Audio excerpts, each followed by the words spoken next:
Crime Brewery contains disturbing content related to real-life crimes. Medical information is opinion based on facts of a crime and should not be interpreted as medical advice or treatment. Listener discretion is advised.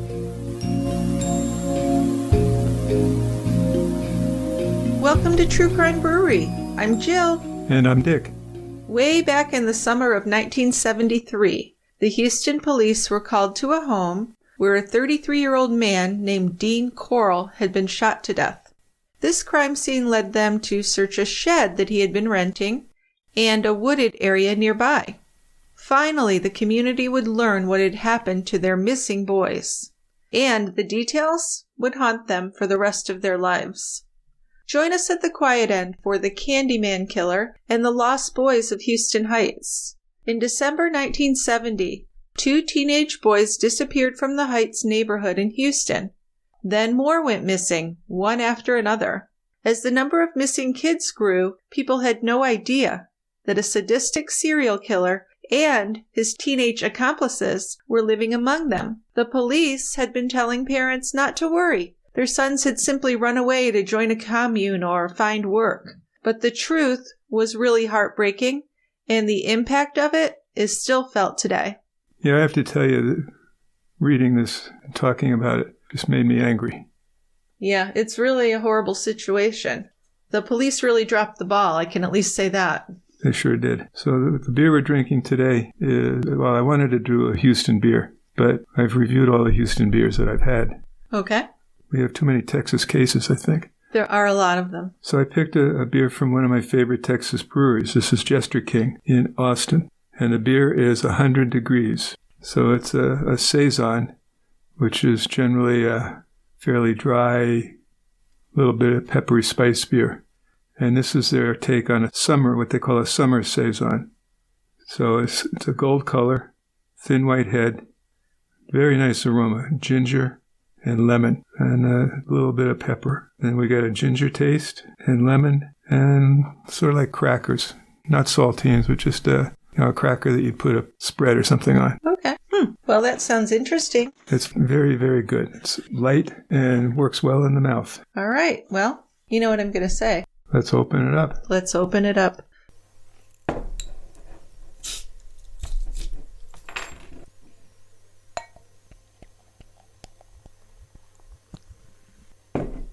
Okay. Nice smell. Can't wait to drink it.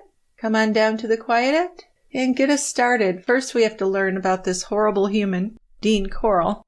Then we'll move on to what all these families went through. It's really horrific. Sure is. So Dean Corll was raised in Indiana and Tennessee before moving to Texas with his mother and siblings when he was 16 years old. 1962, the family moved to the Heights section of Houston so his mother could open her own candy factory. Now, the Heights is just 4 miles outside of Houston. It was built on elevated land about 75 feet above the rest of the city. In the 60s and 70s, it became a cluster of mini neighborhoods, and some of them were a little bit on the rundown side. There are other areas that were kept clean and neat by proud working-class families. Children played with shopping carts borrowed from supermarkets. Many families sat out on their front porches in the evenings. Crime wasn't a big issue due to the close-knit families and the fact that most people had little or nothing worth stealing. So what Corll did is he learned to run the assembly line at the candy factory. But in his free time, he handed out candy to neighborhood kids and invited them to a back room where he'd set up a pool table. He gave kids rides on his motorcycle, too. Then he fixed up his van with carpeting, pillows, and a TV set so he could take kids to picnics at the beach. So nowadays, this would not fly. It just sounds like a pedophile for sure. Wouldn't you have some red flags go up? Well, people just didn't think that way in the early 70s, late 60s. No, they didn't. They didn't. It wasn't really a known thing. Corll was known as a perfect gentleman to parents living in the Heights, and they saw his love of children as an endearing quality. In fact, many were concerned that their children were bothering the generous man. But no one appreciated Dean Corll more than his mother Mary did. She'd married and divorced Corll's father twice before she married and divorced a salesman. Then she married a merchant seaman that she'd met on a computer dating service. So that's not like Match.com, like you might think of a computer dating service now. It was something where you had to send in your information, and it was put on a big mega computer somewhere, and matches were made, and then they would let you know. So at one point, the merchant seaman told Mary that he suspected that Dean Corll might be homosexual, and that's because of the number of young boys he had at the candy factory at night. But she refused to believe that. And really no man would ever be as important to Mary as her son. She depended on him to run the factory. In fact, in 1965, Corll applied for and received a hardship discharge from the army because his mother needed him back home. So they were very loyal to each other. They were. I'd love to know more about that relationship. Yes, it would be fascinating. So Mary divorced this merchant seaman in 1968, and then she closed the candy factory and moved to Colorado. But to her surprise, Corll told her he would be staying. He took a job as an electrician at the Houston Lighting and Power Company. And by 1970, he was living in an apartment 5 miles outside of the Heights. His apartment was just a few blocks away from the Galleria. This is a pretty chic indoor mall, like 600,000 square feet. Well, and importantly, too, it's something where kids would hang out. Sure Kids was. loved the malls in the 70s and the 80s. Big deal. So at some point, though, after his mom moved away, Corll began to embrace his compulsions.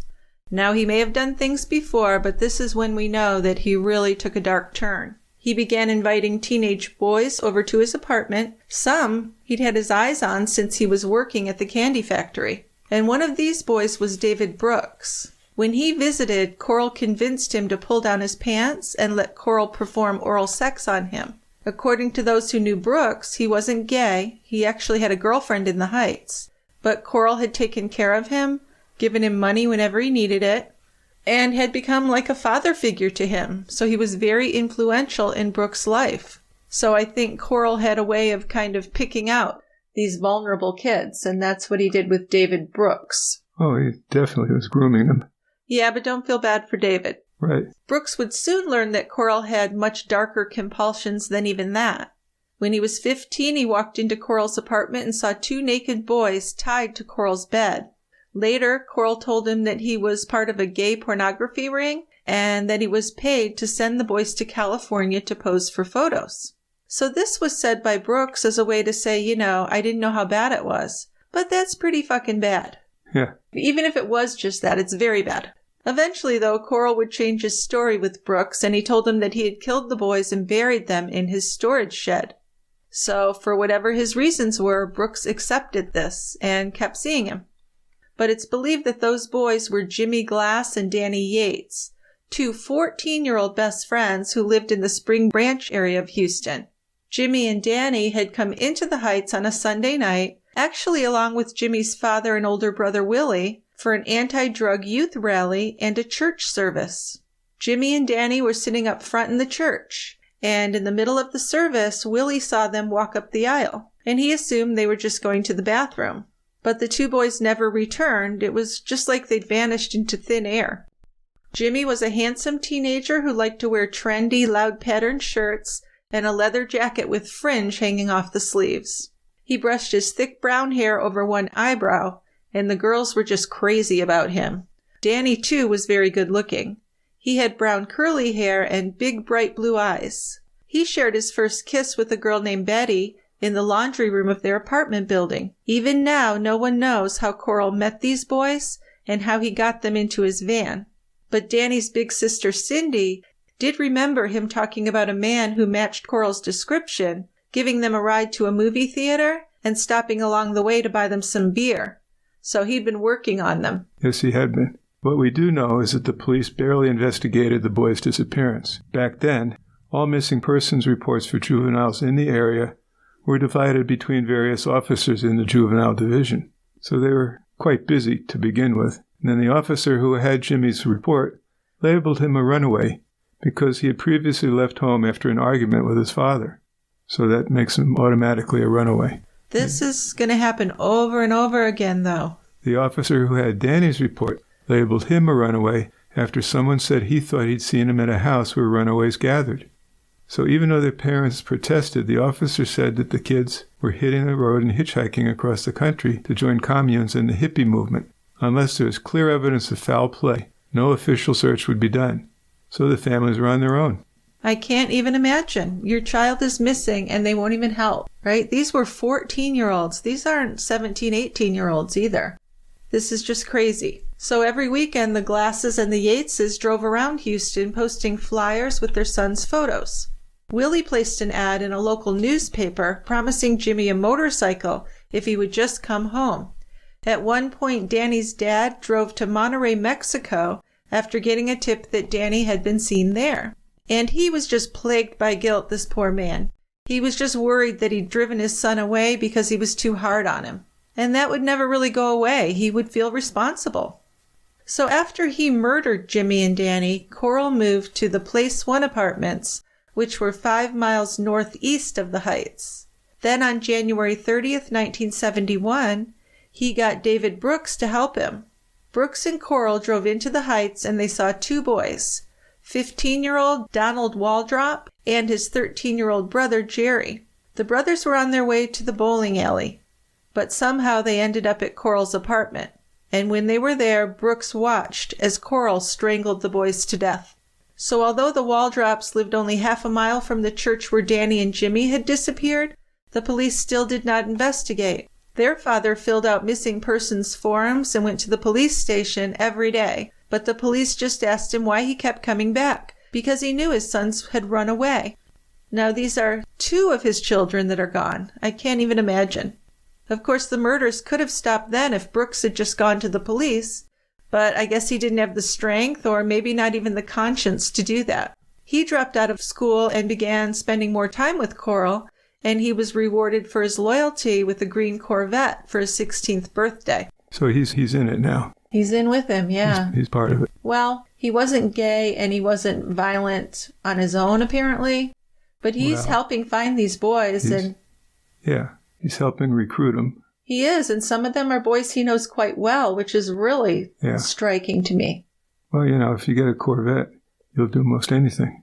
No, not really. It's crazy. Then on March 9th, Corll and Brooks saw 15-year-old Randall Harvey riding his bike to work. Brooks knew Harvey well, and he was likely the one who persuaded him to ride it with him. So they threw his bike in the back of Corll's van and rode off. Corll took Harvey back to his apartment, where he raped and tortured him before shooting him in the head. Ugh. Then he and Brooks buried Harvey's body in the storage shed. It's just unimaginable, isn't it? It is. It really is. And then just 2 months after that, Brooks and Corll went after 2 boys on the north side of the Heights as these boys were walking to the public swimming pool. One was 16-year-old Mally Winkle, who had actually worked at the Corll Candy Factory with his mother. The other was 14-year-old David Hilligeist, who had once gone to the candy factory as a boy, and he had ended up spending so much time there that his mom had shown up and made him come home. So he knew Corll. Yeah. But both of these boys were strangled to death at Corll's apartment, and their bodies were buried in that same storage shed. This was really heartbreaking for this family, for all the families. But this family just really touched my heart, because on the morning that her son disappeared, Dorothy Hilligeist saw her husband off to work and began to work through a list of chores. This was the morning of May 29th, 1971. The family had its annual vacation to the riverside town of Kerrville coming up, and she still had a lot to do. She needed to go to the bank, the car wash, the grocery store.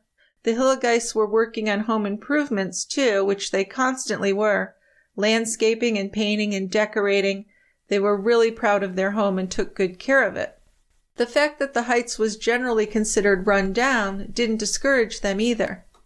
2 of their children were already married and gone, but they had 3 sons and a daughter still at home. By the time Mrs. Hilligeist returned from her first few errands in town, the kids were up and talking excitedly about the upcoming vacation. Memorial Day weekend was hot in Houston, and there was talk among the 3 boys about going to the local pool. So this was David, and he had 2 younger brothers and a sister. Yeah. David was the family's blonde-haired jazz drummer, and he called a friend to suggest a swim, but the friend was busy. So by lunchtime, David still had not been able to find a buddy to go to the pool with him. He ate a hot dog, drank a glass of root beer, and as usual, his mother worried about him. He was a small boy, 5 feet 3 inches tall, and not quite 100 pounds just yet. After lunch, 11-year-old Gregory and 9-year-old Stanley left for the pool, which was about a mile away. So David stayed behind in the house, looking bored. Then he told his mother he decided he was going to go to the pool with his brothers. And this made Mom feel better, because David could now watch over his brothers at the pool. She heard him call, "Wait up!" But then he said, "Oh, never mind," and he began walking slowly through the alley. He was wearing a blue plaid shirt and had nearly new tennis shoes and his bathing suit underneath. So it was only an hour later when Gregory called home and asked his mom to drive to the park and pick up him and Stanley. He said the pool had been too crowded. And she said, "Well, what about David?" But Stanley said they hadn't seen their big brother. And this surprised Mrs. Hilligeist. It was really unlike any of her sons to take off without telling her where they were going. And she and David had had conversations about this.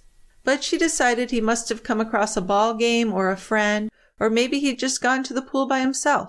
Sure, there's got to be a reason. Sure, but when Dad, Fred, arrived home, David had still not returned. Then he still wasn't home at dinner time.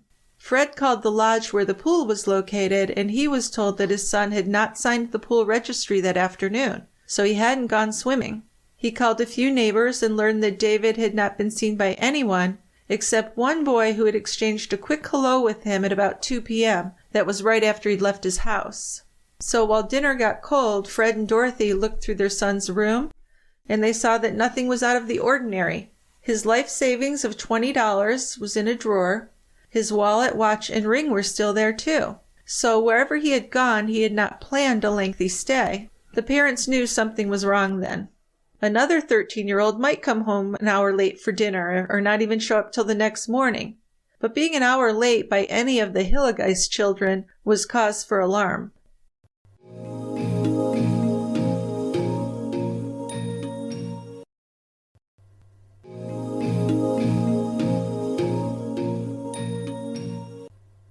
Dorothy and Fred began a sweep of their neighborhood, checking with anyone who may have seen David.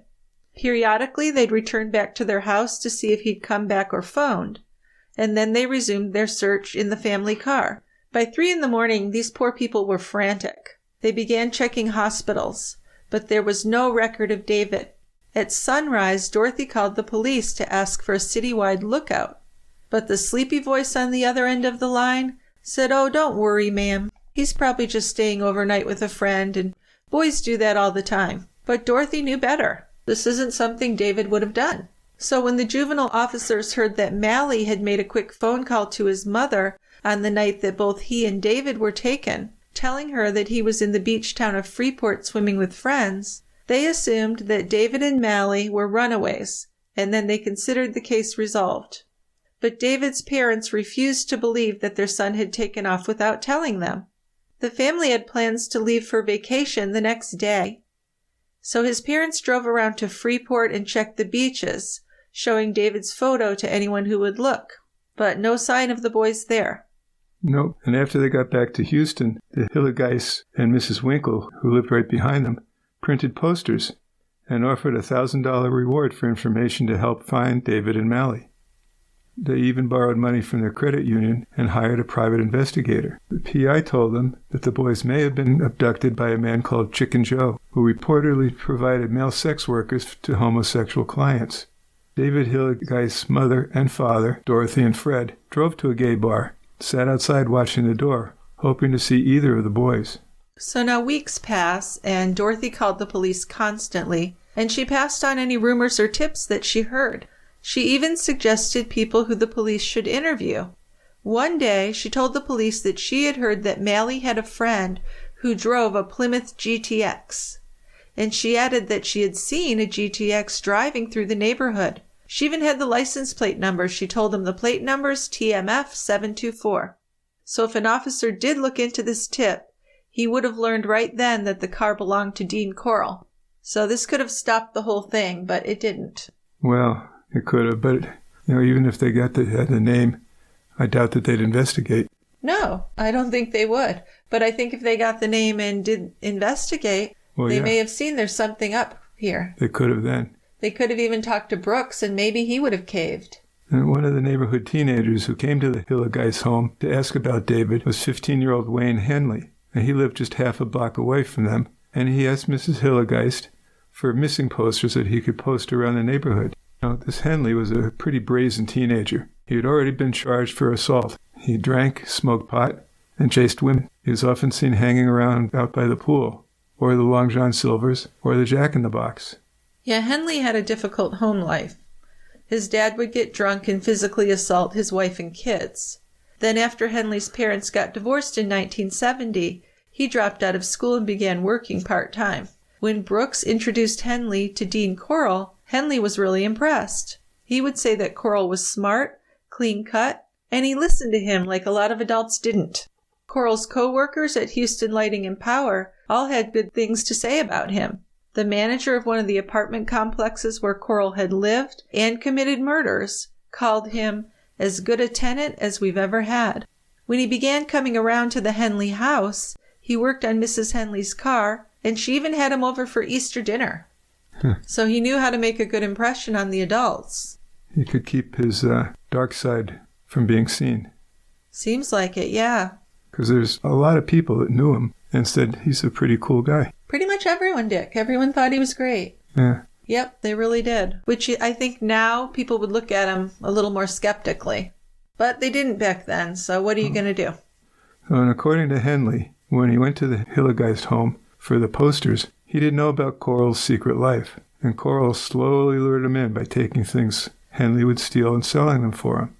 Then Corll moved on to tell Henley the same story he had used with Brooks, that he belonged to an organization that sold boys in a homosexual porno ring in California. And then he offered Henley $200 for every boy he brought to him. Yeah, so something's really wrong with Henley and Brooks, obviously. Yeah.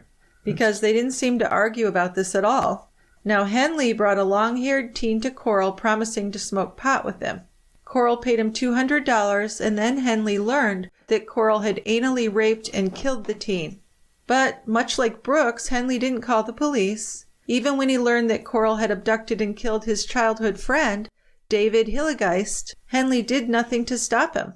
When Corll asked him to bring him another boy, he was just willing to do that. He picked Frank Aguirre, a good friend of his, actually, who worked at the Long John Silver's. So Henley is just, terrible, obviously. He met with Aguirre at the end of a night shift and brought him over to Corll's apartment, and he knew that Brooks and Corll were waiting there for them. So the three of them got Aguirre to play the handcuff game to see who could get out of the cuffs.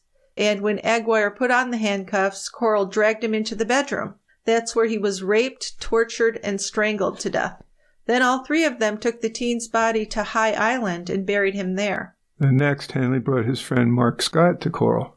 Mark's mother would later remember that Henley had once come to a party her son had thrown at their house, and that they had so much fun that Henley was the last to leave. A few days after he disappeared, Mark's parents received a postcard that looked like it had been written in a hurry. "How are you doing?" he wrote. "I am in Austin for a couple days. I found a good job. I'm making $3 an hour." Now, his parents couldn't believe that. Their son was only a junior in high school and hadn't ever worked for money. Well, no. So they were sure that something terrible had happened to him. He'd also left behind his much-loved motorcycle, which he always was on. They were a part of each other. Well, they knew he wasn't going to leave without it. Right. And who was going to hire this kid? $3 an hour back then was not bad money. No, it wasn't. So for the first few weeks after he disappeared, Mrs. Scott left work early each day to wait on her front porch for Mark. She would meet the mail carrier in case he sent another postcard. But Mark never wrote again, and she never saw him again. So we know now that he was forced to write that postcard. Phone calls and postcards were written by a few of the boys to try and keep the parents at bay. Yeah. But it's just not believable. Well, and they're starting to stack up the numbers here. Oh my God. Yeah, and they're not making the connection. It's just so crazy. By the end of 1972, Henley, Brooks, and Corll had become an organized killing machine. They brought home and killed 17-year-old Billy Balch, who used to sell Mrs. Corll's candy door to door. And they took him along with 16-year-old Johnny DeLone after the two had left Balch's house to go out and buy some soft drinks. Then, about a year after that, Corll, Henley, and Brooks picked up Billy's little brother Michael when he was on his way to the barber shop. Then they captured and killed a 20-year-old father who'd been living in the Heights and was hitchhiking home to Baton Rouge, Louisiana, to see his wife and new baby. So this is a lot of people. Oh, they got Homer Garcia, too. He was taking a driver's education class when he got taken. Then they picked up 2 boys who had just moved into an apartment across the street from Henley's house. One, 15-year-old Billy Lawrence, his father worked for the Houston Post mailroom, seemed to have known he was going to die.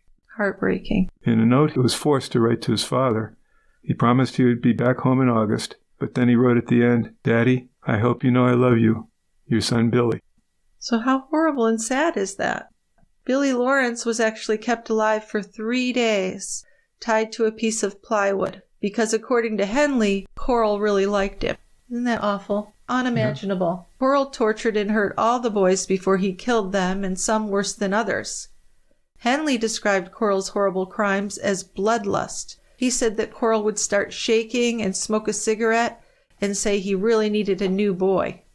So then in the summer of 1973, Corll moved into the small house in Pasadena that was owned by his father, who had remarried and was living somewhere else in town. And between June 1st and August 4th, they killed 8 boys. 8. Yeah, 5 from the Heights. Yep. So, I mean, you got to be up to 10 to a dozen dead kids. More than that, yeah.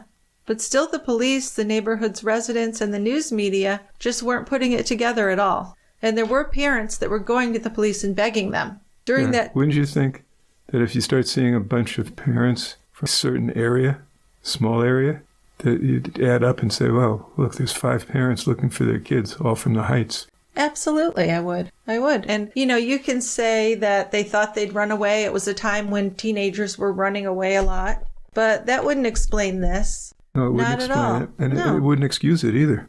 No, it wouldn't. What if they were runaways? Does that mean you don't have to look for runaways? That's what they said. They said if they're runaways, if we see them on the street, we'll tell them to go back to school. That's all we can do. Yeah. Now, that's one good thing that has changed. Right. So during that time, of course, there were no computers at the police department that would have alerted officers to the large number of missing boys. But still, this was so many that it could have been picked up on if there was any investigation done. Yeah. Of course, there were no Amber Alerts that would have set off alarms with the public, and there was no social media that might have quickly spread information throughout the community. But I still don't see that as an excuse for the police really just not doing their job. Now, in the early evenings of spring 1973, neighbors saw that Dean Corll would often show up at the Henley residence. Corll would pull up in his white Ford van and go into the house. Now, he gave some of the teenage girls and boys weird vibes because of the way he'd just sit back and stare while they talked. He just didn't react to anything, and he wouldn't even answer someone asked him how he was. But Wayne Henley and David Brooks would hop in the van with him, and off they go. So the teens knew. I mean, if the police had just interviewed some of these teenagers, I think they could have picked up on what happened to these boys. And if Corll had been able to maintain his bond with his 2 teenage accomplices, his killing spree might have lasted for several more years. But in the summer of 73, David Brooks began to break away. He married his girlfriend after she got pregnant, and they moved into an apartment outside of the Heights. And Henley, too, was trying to put some distance between himself and Corll. He even tried to join the Navy, but he was rejected because of his limited education. He'd actually dropped out in the 8th grade. Henley would say later that he couldn't leave anyway, though, because if he wasn't around, he knew that Dean would go after one of his little brothers, who he knew that Dean liked a little too much. Scary. Very. Although, Henley turned over his friends, so if he turned over his brother, I really wouldn't be that shocked. I'm kind of surprised he would protect his brother, honestly. Protecting his brother. Yeah. On August 8th, Wayne Henley arrived at Corll's apartment in the early morning hours with his buddy Tim Curley and Tim's new girlfriend, Rhonda Williams, a popular girl from the Heights, whose previous boyfriend had been Frank Aguirre. And if that name sounds familiar, that's the person that Henley had brought to Corll to kill a year earlier. Right, yep. Henley would insist that he didn't bring his friends over to Corll's place to be attacked. It was just supposed to be a night of fun, he said, and added that he only had Williams with him because she had been arguing with her father. And I don't know if I believe that. No. Maybe. I don't know. In Corll's living room, they all drank beer, and Henley and Curley snipped the fumes of some acrylic spray paint out of a paper bag. But after they fell asleep or passed out, Corll began to attack. He hogtied all 3 of them gagging Curley and Williams. Then he kicked Williams over and over in her ribs. Then he carried Henley into the kitchen just to let him know how angry he was that Henley had brought a girl to his home. So after Henley promised that he would murder Williams, Corll untied him. They returned to the living room with Corll carrying his .22 pistol and Henley holding a knife with an 18-inch blade. That's huge. Yeah. Where'd he even get a knife that huge? Holy shit. That's like a machete, right? Well, That's big. I don't know. We have carving knives that are 12, 10. 15 inches. 10 or 12, I would think, at the most. Right. For That's the a blade. That is huge. So Corll first dragged the terrified Curley to a back bedroom. Then he went back for Williams. He tied each of them to his torture board and began to sexually assault Curley. So there was a sheet of plastic covering the floor. It's kind of like Dexter. This was planned. Henley, though, grabbed Corll's gun, and he aimed it at Dean, according to Rhonda Williams. Henley said, "I can't go on any longer. I can't have you killing all my friends." And he shot Dean Corll. Shot him dead. So at about 8:15 that morning, Henley called the Pasadena Police Department and reported that he had shot a man. When the police arrived, they found Henley, Williams, and Curley sitting down on the sidewalk. Henley told officers that the man he had killed was inside the house. There's a pistol lying on the sidewalk. The police put the three teens into a patrol car and secured the gun. So Henley was read his rights, and he said he didn't care who knew it, but he had to get it off his chest. He said he knew where there might be more bodies. And at the police station, Henley told the detective that he knew the location of some bodies that were near a warehouse or a boat stall. He mentioned Charles Cobble and Marty Jones, and those were two teens who had gone missing in July of that year, 73. Yeah. So when detectives began interrogating Henley about Corll, asking why he kept handcuffs, the plywood board, and the plastic sheet in the bedroom, Henley must have kind of panicked. If he hadn't said anything, it's possible, too, that the police never would have learned about the murders. But Henley did say that Corll had once bragged about killing boys and burying them in a storage shed. So in the beginning, he was kind of trying to distance himself from it and not reveal his participation. Yeah, well, that's obvious. Well, not to the police. They didn't know if he was involved. I mean, he's not that old. Kind of crazy that he would be involved in that. He did the shooting. I mean, they're going to be questioning him pretty extensively about the killing. Oh, absolutely, yes. So, but he certainly could have said he took my two friends and he was going to kill them and I killed him. Yeah, he could do that. He wouldn't have to tell them about all the other boys necessarily. If the police were good at interrogating and got him to open up, sure. But it seems like these police were not doing much investigating at all. Of course, these aren't the juvenile officers that were in charge of runaways. So these are actually like more experienced police detectives. Yeah. So when the police arrived at Southwest Boat Storage, the detectives opened windowless stall number 11 and they started digging. They found the first body in just minutes. Trying to get the odor of decomposition out of his nose, Detective Larry Earls chain-smoked cigarettes, but his hands were so filthy that someone else had to hold the cigarette and put it in his mouth. The sheds were 15 feet high by 12 feet wide by 34 feet deep, big enough for small yachts, but there was no boat inside number 11. There was a stripped 1971 Chevrolet Camaro under a tarp, a pair of acetylene torches with tanks, 2 10-pound sacks of dehydrated lime, 2 empty 20-gallon garbage containers made of plastic, several cans of acrylic spray paint, and various tools, wires, and batteries. Propped against the right wall was a child's homemade bicycle, yellow, with one wheel larger than the other. A few feet away were 2 plastic bags, and one was full of male clothing, medium to small size. A detective made a note of the registration numbers on the bicycle and the stripped Chevrolet and radioed them to headquarters. So soon it was established that the bike had belonged to a 13-year-old Pasadena boy who'd vanished just 5 days earlier.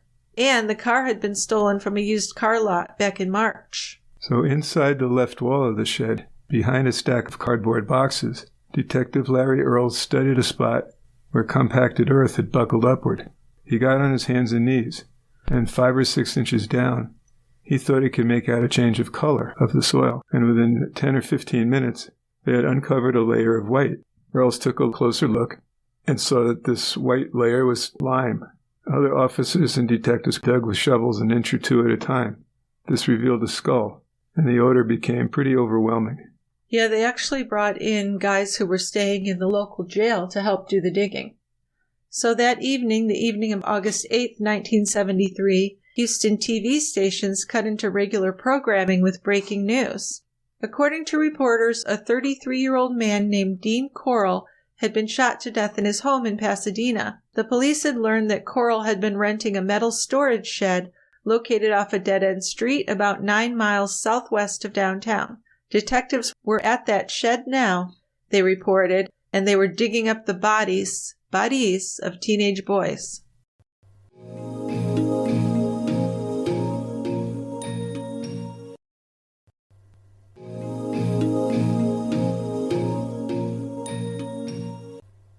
So the owner of Southwest Boat Storage told police that Corll had been renting the shed since November 17, 1970, for $20 a month. She said that one day, 9 cars had pulled up in front of the stall, and Corll explained to her that he was selling a few pieces of furniture. But otherwise, there'd been nothing that seemed really unusual. She did say that Corll visited the shed 2 or 3 times a week, sometimes to drop things off or sometimes to be working inside.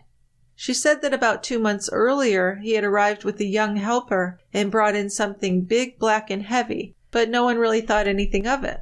Another time, she said, Corll sat alone in his van outside of the stall for an hour and a half until everyone else left. She also said there'd been a faintly unpleasant odor around the shed, especially after heavy rains. And a neighborhood dog had been coming around for 2 years, scratching and whining at the door of that shed. So she had recently assumed that Corll had just about filled the shed because for the past several months, he'd been pestering her about renting out more space. So he had no intentions of stopping. So you think that's because he was using up all the space in that one shed? I think so, yeah. Do you know how many bodies they got out of that shed? Oh, I know they found 28, but some were down by the beach. Yeah. So he didn't use just the shed. No, but the shed was the primary place. Okay. I think they did get a good 20 kids out of that shed. So yeah, I can see where they'd need another shed. Yeah, and I'm just surprised it wouldn't have smelled even worse than that. Yeah. By 9 p.m., reporters from every news outlet in Texas were arriving at the scene. Henley was in the back seat of a patrol car, alternating between talkative and depressed. He began slowly, but after a while he seemed willing to tell the whole story. Yeah, so what was really surprising to me is that the police allowed reporters to walk right up to Henley as he was standing outside the storage unit and interview him. Now that wouldn't happen today, would it? That's crazy. News media wouldn't be allowed anywhere near the kid. You wouldn't think so, but they were able to come right up to him and he spoke freely. But that just doesn't seem like a good way to handle an investigation to me. A TV reporter actually filmed Henley using a radio phone to call his mother, and he was crying into the receiver, "Mama, Mama, I killed Dean." So at that point, most of the reporters actually felt sorry for him. Anna James, the Post's police reporter, later wrote that she thought of him as a kind of folk hero who had slain the dragon. Yeah, this is early in the story. Well, sure. But I mean, how do you feel about it? I guess he did stop him, but I don't think that redeems him at all. Oh, no. No, I think during sentencing, his lawyer tried to bring up that it was a mitigating circumstance that he had killed Dean and stopped those 2 murders that were about to happen. But that doesn't count. No. No. If you're murdering people, something like that really doesn't count for much. But you're right, the reporters, people didn't know of Henley's full involvement at that point. The next day, police officers were exhuming bodies from a wooded area near Sam Rayburn Reservoir outside of Lufkin and on a beach at High Island east of Houston. At NASA, Mercury astronaut Deke Slayton ordered a helicopter with infrared equipment to fly over the beach to see if it could spot other bodies. Some of the more recent victims were easily identified.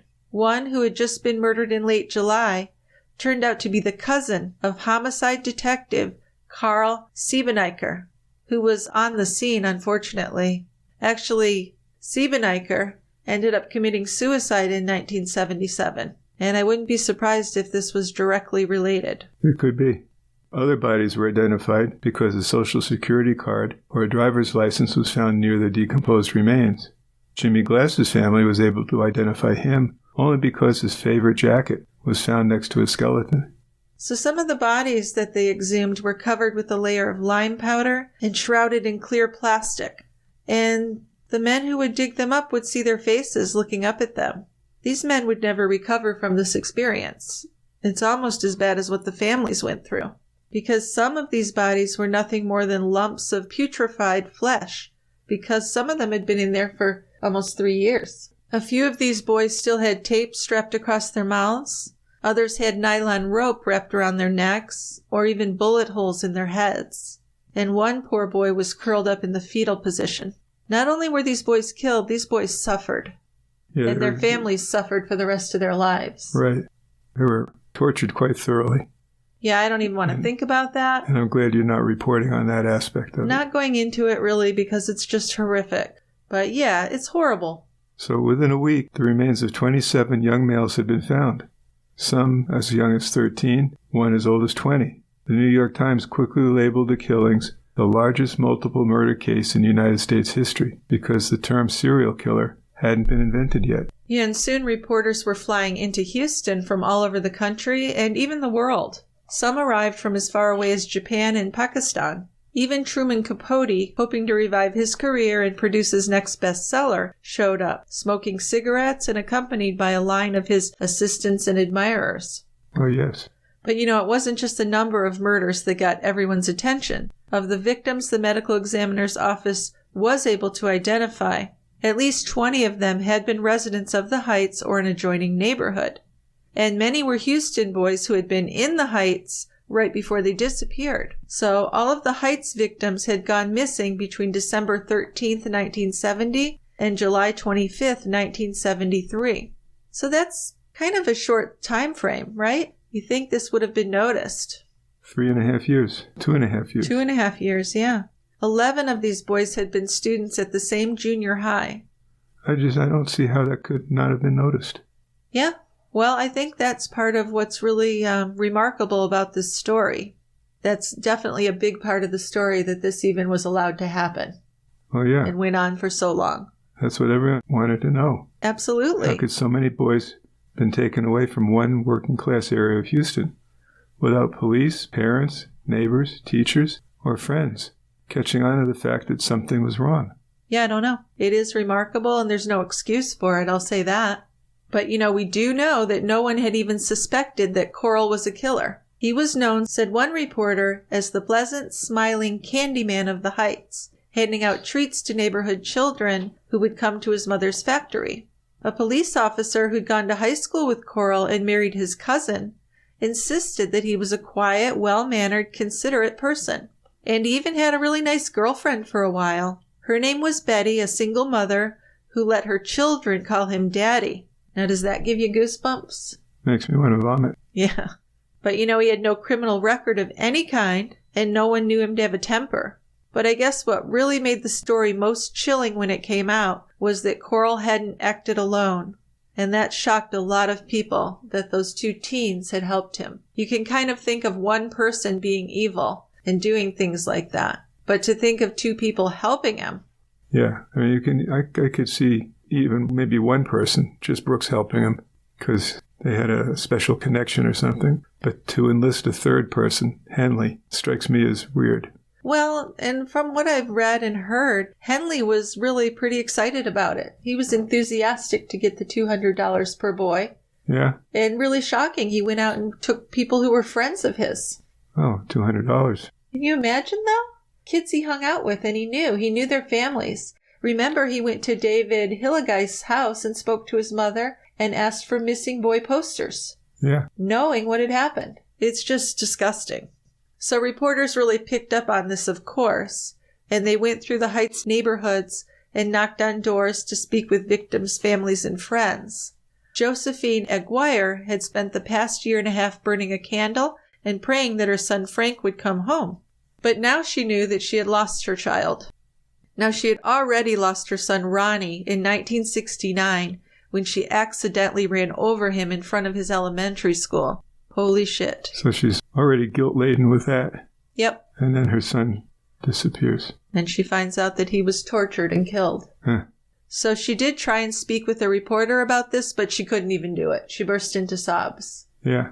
I mean, losing one child is a nightmare. Losing two is just unimaginable. Oh, and the way they died. Suddenly and horrifically, yes. Plus the guilt. You're right about that, too. So Homer Garcia's father was just returning home from his mother's funeral when all this was happening. She had suffered a fatal stroke after she learned that her grandson was missing. And as he pulled into his driveway, the police were there to tell him and his wife that Homer's body had been identified as one of Corll's victims. So that's a fine fucking how do you do? Your mother's just died, your son's missing, but come on home because we're going to give you even worse news. It's just horrible. Yeah. It's remarkable to me that people lived through this.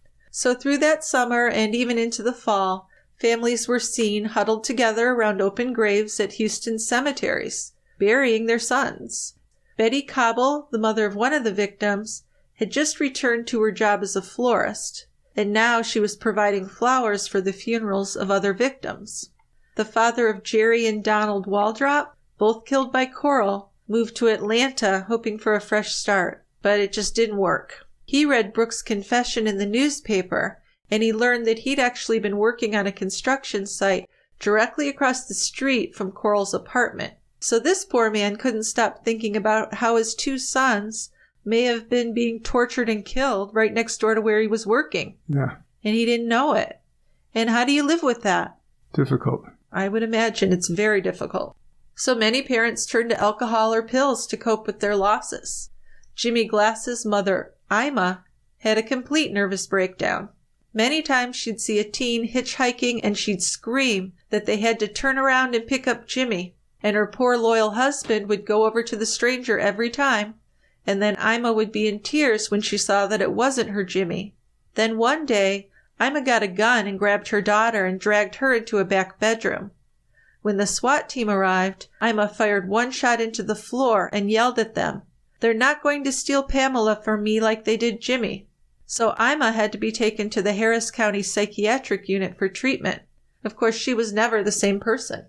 No. And just think of the trauma of Pamela, the sister of the victim, having her mom like that. It's just, you think, yeah, he killed 20 or 30 people, and that's horrific. But then for each person he killed, you've got several people who have suffered in addition to that. Think of the collateral damage with that. Just a ton of it. So years passed before some parents were able to clean out their sons' rooms, keeping souvenirs such as report cards and drawings. When friends would visit, parents would try to talk fondly about their sons and share happy memories. But inevitably, they would end up saying things like, "If I'd just given him one last hug," or "if I had just picked him up from school that day," or "if I hadn't said anything about him needing a haircut." Which seems ridiculous. But the police would kind of tell people, oh, well, you told him he had to get a haircut or something, so he ran off to join a commune. Yeah. Ridiculous. And you're trying to convince him that he wouldn't run away. Yeah. Please look, now we're not going to run away. Yeah, get over it. Well, there really was a lot of talk about whether Corll had only killed the 27 boys who were found. If Corll had been able to kill Jimmy Glass and Danny Yates without help, because remember, he'd abducted them before Brooks was helping him. Those are the two boys that Brooks just came across in Corll's apartment. It would seem likely that he had killed others beforehand as well. Maybe he went out and killed boys without those two teens helping him sometimes. Why wouldn't he? Yeah, he could. He could. So from 1968 to 1970, thousands of missing person reports came into the juvenile division of the Houston Police Department. And it seemed likely that some of those kids were missing because they'd been taken and killed by Corll. Investigators did dig up the backyard of the Pasadena home where Corll had been living, and they searched the old candy factory as well. But then, just 1 week after the bodies were first recovered, all excavations were called off. The Chambers County Sheriff, who oversaw the High Island searches, decided to stop searching until he had definite confirmation on the location of other graves. So that makes no sense. This meant that he was not even considering that there could have been more murders before Brooks and Henley had become Corll's accomplices. Well, and how is he going to get the location of other graves? Well, that's the point. Corll's dead. Yes, but he's saying unless he got confirmation from Brooks or Henley where the bodies are, he wasn't going to look. So that's why I'm saying, but what if he murdered people before Brooks and Henley were involved or without Brooks and Henley? Oh, sure. There's certainly no reason why that should be excluded as a possibility. No. No. But that's what happened, and that's the other shocking part of this story. Searches were just called off, and there were still a lot of unidentified boys that were missing. Detective Larry Earls, who was a young homicide detective at that time, said that Brooks and Henley had said that they thought there were more bodies and there were other locations where they wanted to dig, but Earls was told no by his supervisors. Right. So that just seems, that's not kosher. What is that? What's going on there? I know. Well, according to Skip Hollinsworth, who was a writer for Texas Monthly magazine, a Houston radio reporter said he was told by a detective that once the body count had surpassed the U.S. mass murder record, all excavation stopped. And he wondered if civic leaders were worried about how high the body count would go. For the authorities, beating the record by 1 or 2 would be a lot less humiliating than doubling it. Sure. The city's police chief, Herman Short, held a press conference and suggested that the boys were runaways whose parents didn't do their best to look for them. Ah! Now that kills me. That makes me so mad. It's not a police's fault, it's a parent's fault. That is horrible. Who's suffering more than these parents? And then to go and say that. He was angry, and he argued that any links between the victims and the killers were just a myth created by the media. That's bullshit. The killers knew these boys, and a lot of the boys had worked at the candy factory or had been there getting candy from Corll. So this is just corrupt. This is not ethical. It was really shocking because Mayor Louis Welch defended the chief too, saying that the police can't be expected to know where a child is if his parents don't. What? So if you have a missing child, it's your fault and the police can't be expected to find them? What the hell is this? Now, of course, it was widely believed that Welch was dead wrong, and what he said was insulting and even cruel. Though it was true that some of the boys had run away from home for short periods of time, and some others had gotten into minor trouble, none of them had ever been in any serious trouble, and many were just like David Hillegeist, all-American kids who rarely even missed a day of school. So how do you tell these parents that it's their fault, and not even apologize? It's really disgusting. And it was really disgusting that that runaway story was accepted by a lot of people in power, right? Yes, it was. Governor Dolph Briscoe appealed to runaway teens in Texas to contact their parents and let them know that they were alive and well. And then Walter Mondale, who was at that time a young senator from Minnesota, asked Congress to allocate $30 million over 3 years to set up a nationwide system of halfway houses for runaway teens, so they would have a safe place to go and not end up in the hands of a killer like Corll. Well, I have to say that setting up a nationwide system of halfway houses for runaway teens is beautiful. But not because of this case. Because most of these kids weren't runaways. Hello? These kids were abducted, or they went off with these other teens who they thought were their friends, and they were murdered. Yeah, it's a little bit different. It's very different.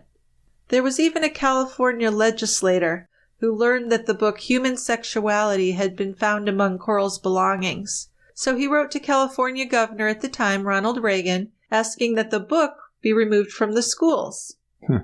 Why? So it's just remarkable to me. What do they think? Having a sex ed book made him that way? I don't get it. Yeah. Well, in a similar vein, Chief Short, in another misguided attempt to make sure crimes like Corll's didn't happen again, ordered his officers to raid the gay bars. Oh, God. Because we know that all those gay men are pedophiles. Well, they were put into the same category as child molesters and killers, and back then it really wasn't that unusual for people to falsely believe that pedophilia is linked to homosexuality. Right. And I don't think we're 100% over that in this country either, but back then it was certainly almost an acceptable thing to think that. Yes. So for weeks, the story of the murders was on the front pages of Houston's newspapers. Corll's mother returned from Colorado to announce that her son had been innocent because he would not have buried the bodies at the same boat stall where he allowed friends to store their furniture. Okay. Yeah. So she's not saying he wouldn't have hurt a child, right? She's not saying he would never kill anyone, just that he wouldn't bury them there because he'd had friends come over.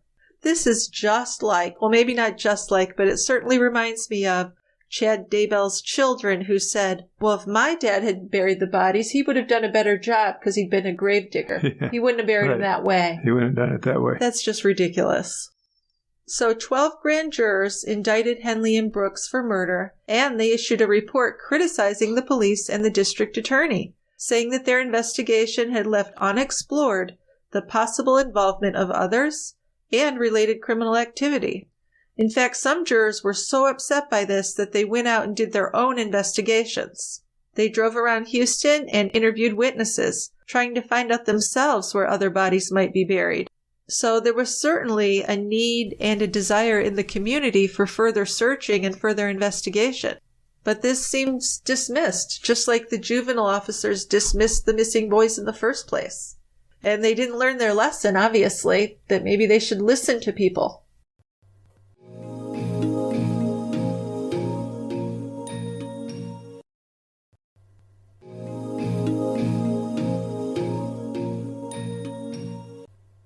So Brooks was found guilty of the June 4th, 1973 abduction and murder of William Lawrence and was given a life sentence in prison. He died of COVID in May of 2020. Yeah, so he was in prison for a long time. He sure was. Then Henley was convicted of 6 counts of murder with malice. He was not charged for the death of Dean Corll, which was ruled as self-defense. Henley's conviction, though, was overturned on appeal in December of 1978, and he was tried again in June of 1979 and again convicted of 6 murders. So he was first eligible for parole in 1980, and he's been denied parole at every hearing since then. He actually has a eligible parole hearing scheduled for October 2025. At that point, he'll be 69 years old. But whenever Brooks or Henley would apply for parole, stating that he was no longer the misguided teenager he'd once been, parents had to relive the murders. They would write letters to the parole board and they'd detail the torture and what their sons had endured, just to try and keep them from getting out of prison. So these people really had no chance to heal. No. And I don't even know if that's something you can heal from. Certainly would be difficult. Well, one more footnote to this sad tale. In 1997, parents were devastated to learn that a local art gallery would be showing a collection of paintings that Henley had done in prison. These included landscapes and a pencil drawing of model Kate Moss. So some families stood outside of the gallery on opening night, holding signs that said, "Not Henley, not his art." Unfortunately, the protesters didn't resonate because 21 of the 23 paintings sold quickly. So who would buy that shit? Who would buy a painting done by a serial killer, basically? I don't understand that. Beyond me. Imagine being in your house and looking at it. I mean, wouldn't it be haunting and disgusting? Yeah. Plus, that means you're giving money to him. That's the thing that gets me the most. Yeah, that's horrible.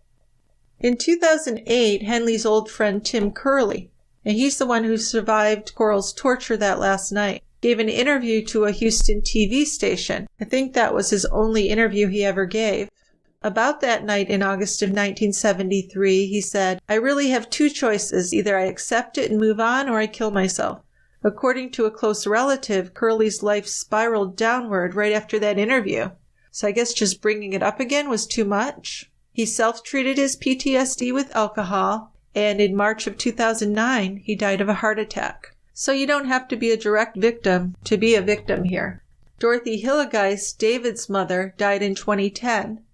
Mark Scott's mother was likely the last parent in her neighborhood who had lost a child to Dean Corll. Both Henley and Brooks identified Mark as a victim. So in 1993, one of the bodies from the boat shed was identified as Mark Scott, but Henley argued that Mark had been buried on High Island Beach.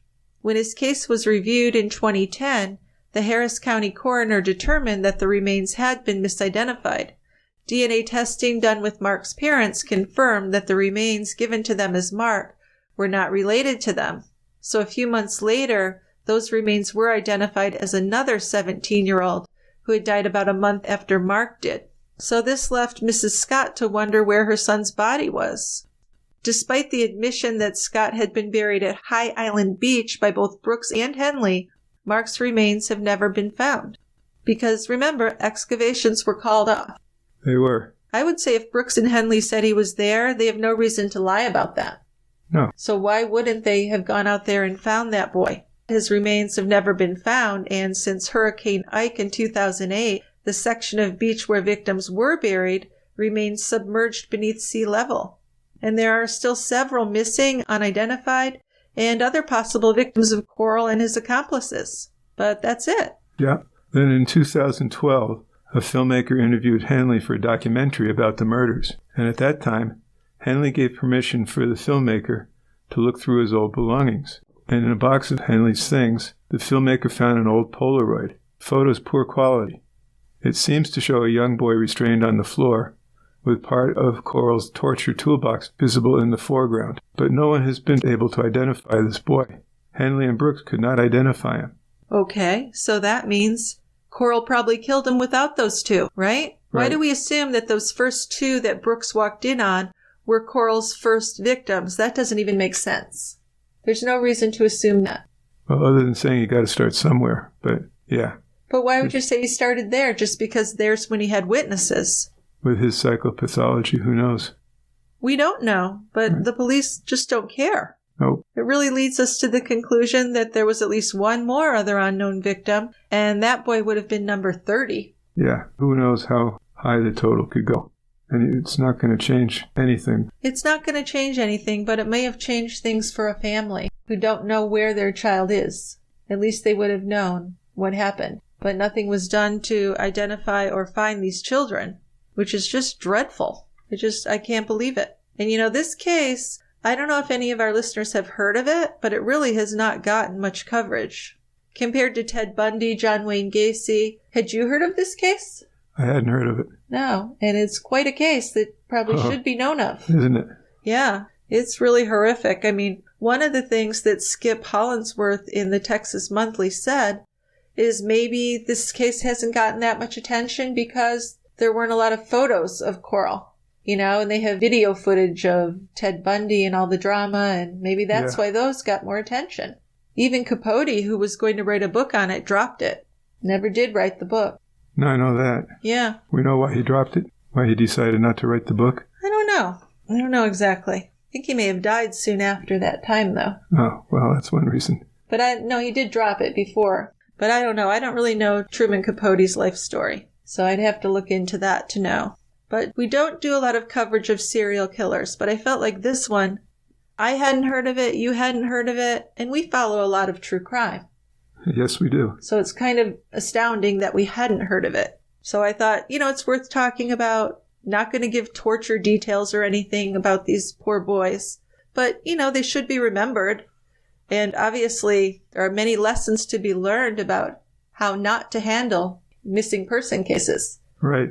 Right? Okay, well, I think we're going to wrap it up. A little bit shorter than usual for us, but we're going out of town for a few days, so we need to get this done before we get on the road. So we'll hold off on feedback, but before I go, just a reminder that we do have an ad-free premium show, which you can subscribe to. You can get a bonus episode every month, plus you'll get your regular 2 episodes a month without ads and a day early. So you can do that by going to tiegrabber.com/subscribe. And if you subscribe, we'll send you a thank you note, and you can choose a gift as well. These gifts are swag, which we like to give out because it gets our name out and about, but they're also pretty cool things that we'd like to send to you because we really do appreciate our subscribers and all of our listeners. So whether you subscribe or not, thank you so much for being here. We really do appreciate it. We're also always looking for some feedback for our feedback segment, which we're not doing today, but we usually do. And if you have feedback, like a case suggestion or some information we missed in a case, or just something you'd like to say as far as your opinion, we would love to hear it. So you can leave us a voicemail by going to tiegrabber.com and clicking on Send a Voicemail. Also, in our show notes of each episode, there's a link you can hit on to record a voicemail. Also, we'd love to get emails. You can send us an email with the same information to truecrimebrewery@tiegrabber.com. As always, we appreciate it, and we'll see you next time at the quiet end. Come on down. Plenty of seats. Bye-bye. Bye, guys.